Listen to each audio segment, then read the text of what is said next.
할렐루야. 오늘 에스겔서 4장, 5장, 6장, 7장 말씀을 한번 보도록 하겠습니다. 계속해서 이스라엘 죄악에 대해서 하나님 선지자를 통해서 계속 하나님의 말씀을 주시는 거예요. 근데 이스라엘 백성들이 순종하지 않아요. 그러니까 오늘 보면 하나님께서 행하시는 에스겔을 통하여, 선지자를 통하여, 하나님이 택한 백성을 통하여 상징적인 행동을 하게 합니다. 소위 행동 예언이죠. 말로 하니까 듣질 않아요. 눈으로 보게끔 해서 마침내 임박한 예루살렘의 철저한 심판을 전달하고 있는 거예요. 말만으로는 깨닫지 못하는 무감각한 백성들, 완악한 백성들을 향해서 하나님의 에스겔을 통해서 말로만 전하지 않으시고 그의 온 몸과 삶을 통해서, 특별히 그가 하나님 명령하시는 행동이 너무나 기이하고 고통스러운 그런 행동 자체를 통해서 하나님의 그 심정, 하나님의 이스라엘 백성에 대한 그 갈급한 타는 심정, 그리고 하나님은 공의로운 하나님이시기에 엄중한 그 심판의 모습을 시각적으로 보여주게 하셨습니다. 그래서 에스겔은 그 도구로 사용되는 거예요. 그러니까 극심한 고통을 당하면서 자기의 몸을 통해서 하나님 백성에 대한 하나님의 안타까운 눈물과 아픔을 행동으로 보여주고 있다. 4장에 보면 하나님의 에스겔에게 토판, 흙판에 벽돌 위에 예루살렘 성을 그려라. 그리고 철판을 세워서 성을 이렇게 그리고 그 주변에 철판을 세워서 성이 포위당하는 모습을 연출해라. 이렇게 얘기하세요. 시작. 너 인자야, 토판을 가져다가 그것을 내 앞에 놓고 한 성읍 곧 예루살렘을 그 위에 그리고 그 성읍을 에워싸되 그것을 향하여 사다리를 세우고 그것을 향하여 흙으로 언덕을 쌓고 그것을 향하여 진을 치고 그것을 향하여 공성퇴를 둘러 세우고 또 철판을 가져다가 너와 성읍 사이에 두어 철벽을 삼고 성을 포위하는 것처럼 에워싸라. 이것이 이스라엘 족속에게 징조가 되라. 사인이 된다. 사인. 우리가 고속도로나 운전할 때 보면 사인이 있죠. 그거 보고 우회전해야 되겠다. 고속도로 빠져나가야 되겠다. 알듯이 하나님께서 징조가 되게 지금 이렇게 하십니다. 말로 안 들으니까 깨닫게 하십니다. 하나님의 마음이 들어가 있죠. 그리고 에스겔 선지자한테 두 가지 고통스러운 행동을 명령하시죠. 첫 번째는 좌로 눕고 우로 눕게 하십니다.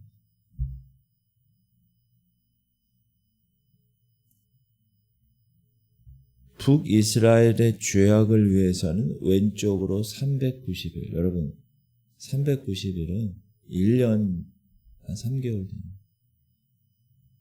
짧은 기간이에요. 누구를 위해서?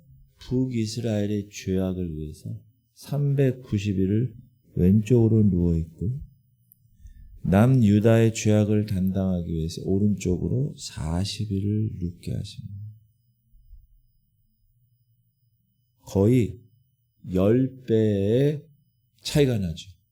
그만큼 북이스라엘이, 여러분 읽어보세요. 열왕기상하 역대상은 북이스라엘의 죄악이 들끓죠. 그러니까 그것을 상징적으로 보여주기 위해서 왼쪽으로 390일, 오른쪽으로 40일을 눕게 하십니다. 그러면 1년 반 동안 예를 들어서 왼쪽으로 누워있으면 사람들이 보고 뭐라고 했어요? 목사님 왜 왼쪽으로 누워 계십니까? 그거를 말로 해서 안 되니까 그 무감각한 백성들을 향해서 행동으로 보여주는 거예요. 두 가지 고통스러운 행동 중에 두 번째는 뭐냐? 첫 번째 뭐라고요? 왼쪽으로 오른쪽으로 누워있는. 두 번째는 더러운 걸 먹게 하는, 더러운 떡을. 여러분, 더러운 떡을 먹고 싶겠어요? 저는 워낙 예민해서 좀만 음식 재질이 조금만 그래도 저는 그냥 안 좋은데. 부정한 떡을 먹으려는. 인분, 똥이죠. 사람 똥. 사람 똥으로 불을 피우는. 나중에는 쇠똥으로 이제 여러분 저기 그 몽고나 저 추운 지방에 가면 이렇게 아크 이런 거 키우잖아요.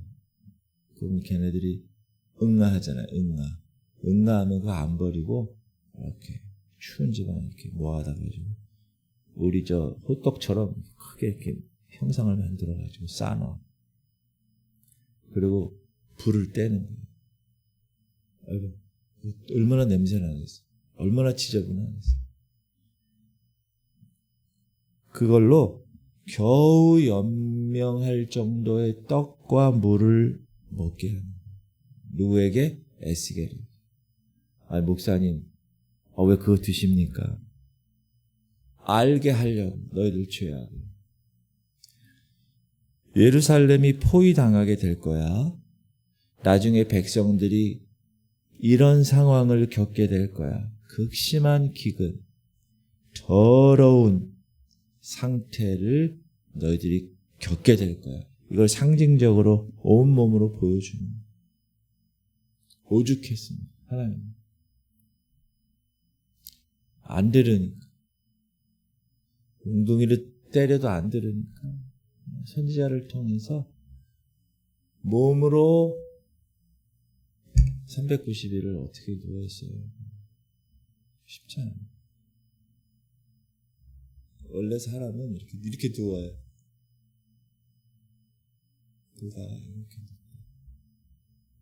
이게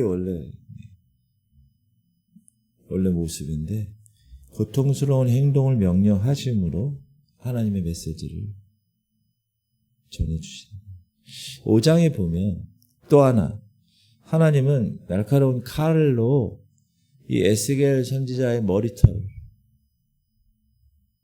깎고 수염 다 깎아가지고 세 파트로 나눠.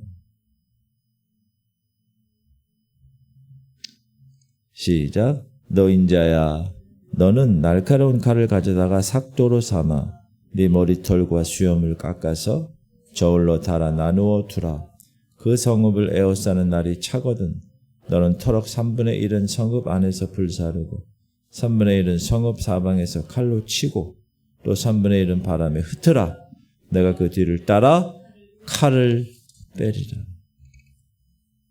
3분의 1은 성읍 안에서 불사르고 3분의 1은 칼로 치고 3분의 1은 바람에 흩날리고 나중에 하나님이 그 수염 그거를 따라서 칼을 뺀다. 이거는 이제 나중에 이 예루살렘 이제 포위되고 이스라엘 백성들이 이제 전염병 기근, 칼, 그 다음에 나중에 포로로 잡혀가는 전염병과 기근과 칼의 삼중고를 통해서 나중에 포로로 잡혀가요. 그거를 뜻하고 계시죠. 하나님의 백성이라고 자부하던 그들. 그런데 하나님의 말씀을 이방인들보다 더 어기는 그들. 그래서 하나님께서 친히 그들 가운데 벌을 내리십니다. 칼과 기근과 전염병. 이 세 가지. 그래서 기근이 얼마나 심하면 아버지가 자식을 잡아먹어. 자식이 아버지를 잡아먹어. 여러분 사람이 나중에 못 먹어가지고 이게 돌아버리면 이런 일이 벌어진다.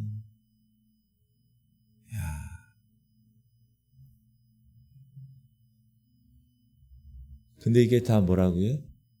가증한 일이래. 왜 무슨 가증한 일이죠? 우상을 숭배하는 게 하나님도 섬기는 교회도 다녀요. 교회도 다니는데 세상 것, 교회만 나가면 세상 것에 몰두하고 있는 백성들의 모습. 시작.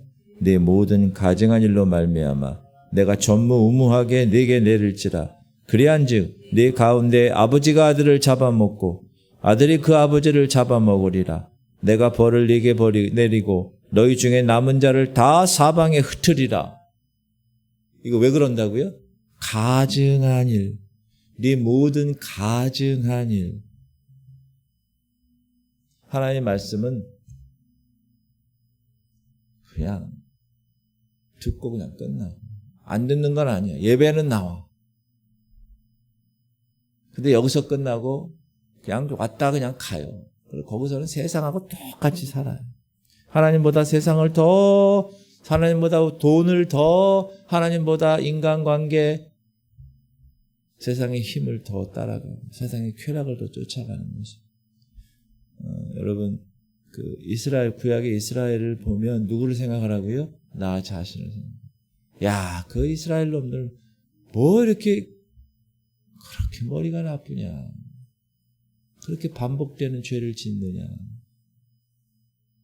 내가 그렇더라고요. 왜 하나님이 이걸 성경에 써가지고 우리한테 얘기하시겠어요? 너희들도 똑같다. 6장은 이 하나님의 심판은 이제 이 사람에게서 이제 이스라엘의 산들, 이스라엘의 산봉우리들, 이스라엘의 골짜기, 이스라엘의 시냇가로 향하는 거예요. 아, 목사님 왜 사람이 문제지 왜 산이나 골짜기가 문제입니까? 왜냐하면 산이나 골짜기, 산봉우리 그런 시내에 산당을 지어서 하나님 버리고 산당을 짓고 우상숭배를 했던 그 장소이기 때문에 하나님 그 장소를 더럽게 생각하시고 하나님은 거기서 제단들을 허무시고 우상들을 깨뜨리시고 백성들의 시체를 우상 앞에 던지겠다고 선언하세요. 얼마나 하나님이 열불 나셨습니까? 그렇게 얘기하고 수많은 선지자를 통해서 강단에서 수많은 설교를 통해서 그렇게 얘기해도 듣지 않으니까 6장 시작. 내가 너희가 거주하는 모든 성읍이 사막이 되게 하며 산당을 황폐하게 하리니 이는 너희 제단이 깨어지고 황폐하며 너희 우상들이 깨어져 없어지며 너희 분향 제단들이 찍히며 너희가 만든 것이 폐하여지며 또 너희가 죽임을 당하여 엎드러지게 하여 내가 여호와인 줄을 너희가 알게 하려 함이라. 하나님이 참혹한 심판 이제 경험하게 하신다. 이게 뭐죠? 죄의 대가죠. 죄의 삭. 그러나 그런 심판 중에서도 하나님은 은혜를 남겨두신다. 8절 시작. 그러나 너희가 여러 나라에 흩어질 때 내가 너희 중에서 칼을 피하여 이방인들 중에 살아남은 자가 있게 하리라. 있게 할지라. 그래서 이 사람들이 이제 이방인의 포로로 잡혀가서야 비로소 야, 우리가 하나님을 음란한 마음으로 섬겼구나. 하나님도 섬기고 우상도 음란하게 섬기고 하나님은 그걸 음란이라고 얘기하시잖아요. 음란.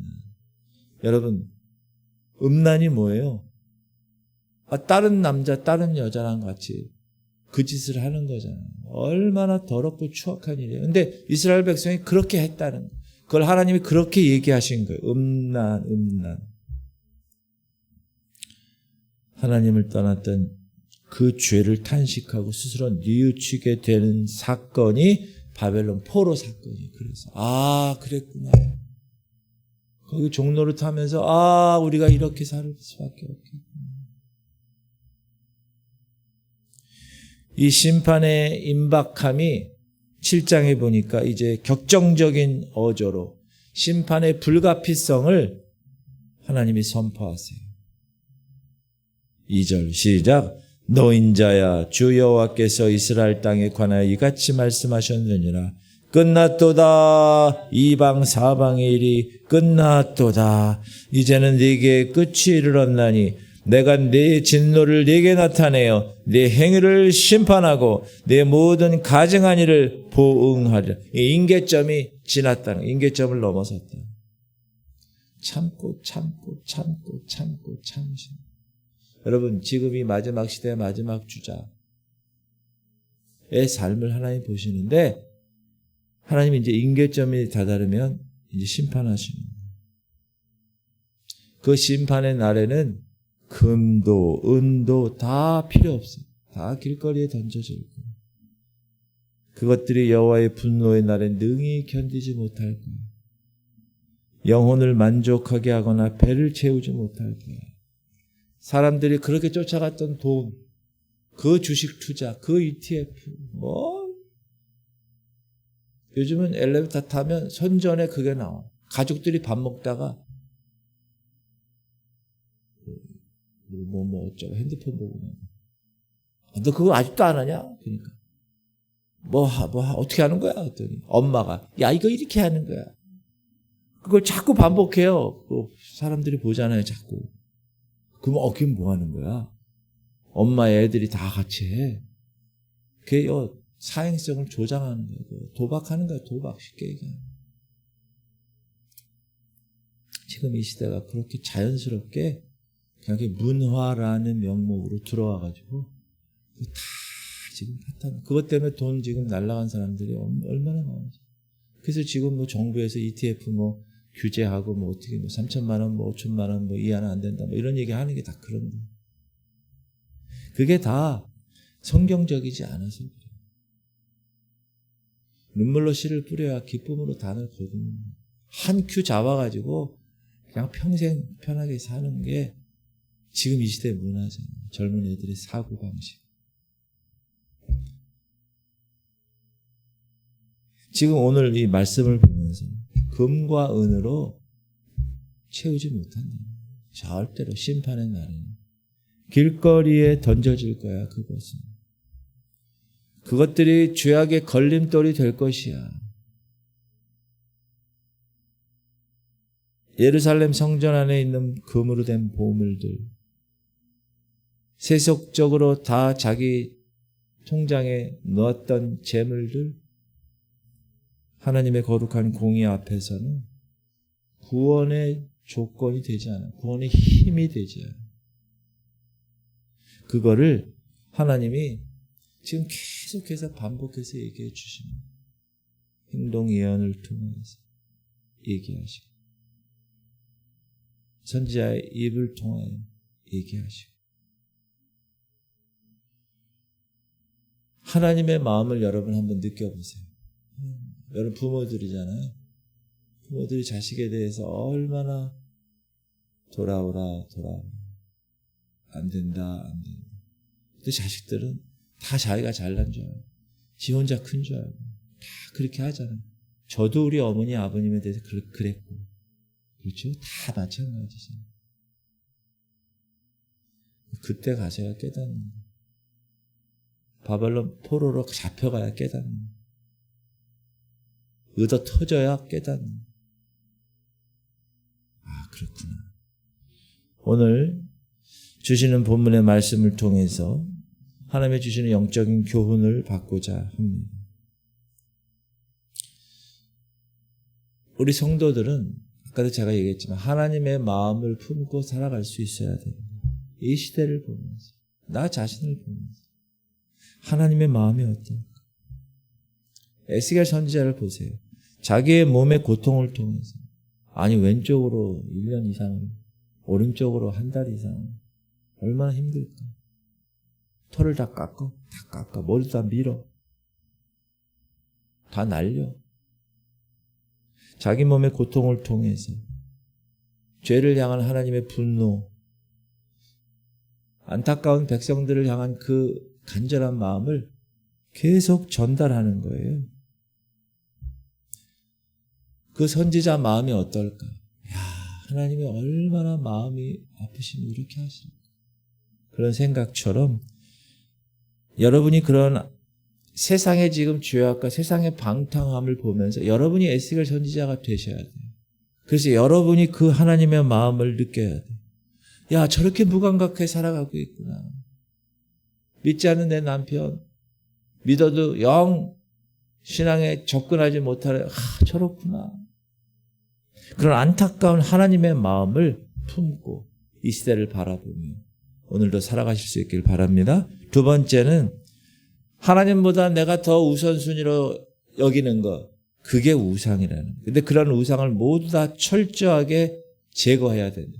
하나님은 그 우상만 제거한 게 아니라 우상이 있었던 장소까지 다 하나님이 깨뜨리시잖아요. 산당에서 우상 섬깁니다. 산당을 친히 깨뜨리시잖아요. 우리가 하나님보다 더 의지하고 자랑하는 게 뭡니까? 세상적인 성벽. 내가 돈으로 이거 쌓으면 안전할 거야. 아니요. 절대 그렇지 않습니다. 여러분의 명예, 여러분의 건강, 심판의 날에는 아무 도움이 되지 못하는 것들입니다. 오직 유일하게 하나님 그분만이 우리의 반석이 되신다. 꼭 기억하세요. 그런 영성을 소유하시길 바랍니다. 세 번째는 하나님의 징계와 고난의 목적은 뭐냐? 그런 징계와 고난을 통해서 하나님을 알게 하는 것이에요. 하나님 마음. 4장에서 6장, 5장, 7장 계속 반복해서 나오는 핵심 구절이 뭐냐? 내가 여호와인 줄 너희가 알리라. 이게 계속 반복돼요. 내가 여호와인 줄 너희가 알리라.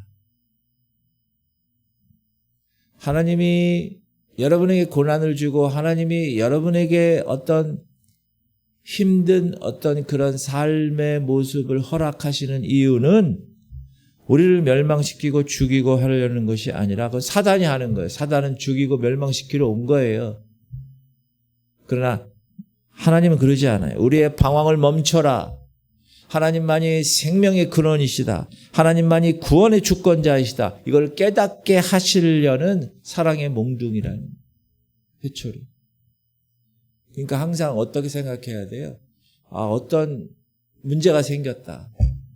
갑자기 몸이 잘못됐다거나 아니면 갑자기 사고가 났다거나 어떤 문제가 발생했으면 이거 왜 이렇게 우연히 절대 일어나는 게 아니니까 스스로 겸비하게 하나님이 나를 무엇을 깨닫게 하시려고 하시는 것인가. 그거를 항상 그게 영적으로 예민한 사람. 영적으로 둔하면 재수없게 이게 뭐야 이거. 왜 여기서 사고가 나가지고 갑자기 100만 원 차 이거 이렇게 되는 거예요. 그건 분명히 100만 원에 대한 하나님의 다루심이에요. 할렐루야. 여러분 그거를 영적으로 예민하게 깨닫는 그리고 오늘 하루를 그렇게 살아가시죠. 주님의 이름으로 축복합니다. 하나님 오늘 새벽에 예수계를 통해서 보여주신 하나님의 그 엄중한 심판, 특별히 하나님의 그 타는 마음, 하나님 우리 삶 속에 은밀하게 자리 잡은 하나님보다 더 우선순위로 섬기는 우상, 그런 죄악, 그러한 산당들이 있으면 이 시간 성령의 불로 다 깨부시게 하여 주옵소서. 세상의 재물이나 썩어질 권력 의지하지 않게 하시고 오직 심판날에 주님의 십자가 은혜만을 의지하게 하여 주시고 오늘도 깨어서 주님의 마음을 품게 하시고 하나님의 거룩한 회개의 삶을 살아가게 하여 주옵소서. 세 가지 기도 제목. 주님 하나님의 마음을 품게 하시옵소서. 이 시대 하나님의 마음을 품고 시대를 바라보게 하시고 하나님보다 더 사랑하고 있는 내 우상들이 있는 내 자녀, 돈, 내 자존심 다 철저히 제거하게 하시고 징계와 고난의 목적은 하나님을 알게 하는 것임을 깨닫고 그런 징계가 왔을 때 땅에 엎드려 전폭적으로 하나님께 회개하게 하여 주옵소서. 우리 하른이를 위해서 윤성자 원사님을 위해서 우리 최영자 누님 김은희 원사님을 위해서 기도해 주세요. 김은희 원사님. 김은희 원사님이 22일 토요일 그리고 어제 의식을 잃으셨어요. 2번이나. 그래서 산소 포화도가 떨어져서 산소 좀 공급했고 막 이렇게 하고 있는데 김은희 권사님 위해서 잘 드시지를 않아요. 잘 드시게끔 여러분 기도해 주시길 바랍니다. 우리 주님 3번 부르고 통성으로 기도하도록 하겠습니다. 주여 주여 주여. 하나님 감사합니다. 오늘도 주님 붙들어 주옵소서. 오늘도 귀한 말씀을 받았습니다. 아버지 역사하여 주옵소서. 하나님 에스겔 선지자가 행동으로 아버지 하나님 왼쪽으로 또 오른쪽으로 그렇게 삶을 삽니다. 머리와 수염을 다 깎고 그렇게 삽니다. 하나님 아무리 말로 말씀을 선포해도 듣지 않으니까 하나님의 선지자를 통하여서 행동으로 그렇게 보여주십니다. 하나님 그 이스라엘 백성들이 바로 우리들입니다. 하나님보다 더 섬기는 돈, 하나님보다 더 섬기는 자녀, 하나님보다 더 섬기는 나의 자존심과 나의 기득권들 아버지 다 내려놓게 하여 주옵소서.